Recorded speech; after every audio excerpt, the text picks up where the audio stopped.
President Zelensky says that his troops have made more advances against Russian forces. Now, this comes just days, of course, after Ukraine retook the strategic town of Lyman, a move seen as a significant setback for the Russian campaign in the east of the country.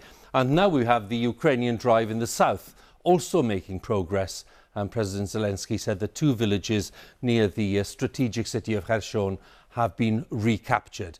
Despite that, well, Russia's lower house of parliament has unanimously ratified a bill today annexing all of these 4 regions of Ukraine. They've gone ahead with it. So what is life like for the millions of people now living in the territory occupied by Russia? Our correspondent Paul Adams reports now from southern Ukraine.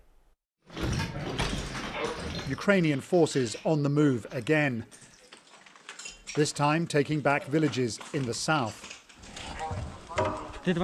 Progress has been slow here since the summer, but this all seemed to happen quickly, again taking Russia by surprise.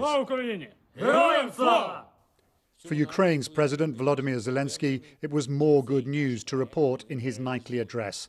He thanked the units involved.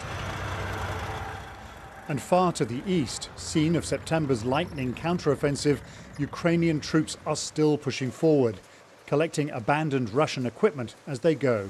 Now this machine will work for our armed forces.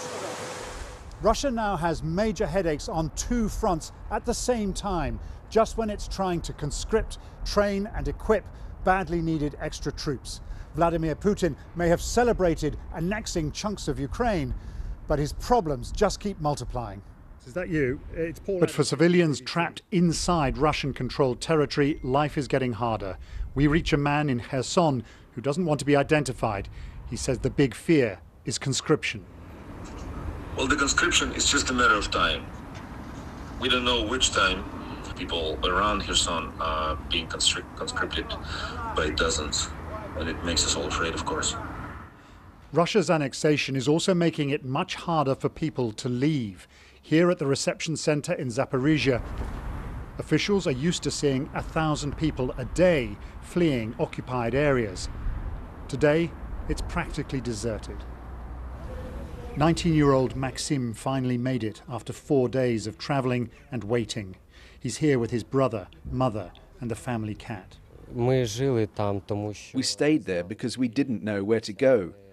But after the referendum, it got very scary, because I could get conscripted into the Russian army, and I could never fight for Russia.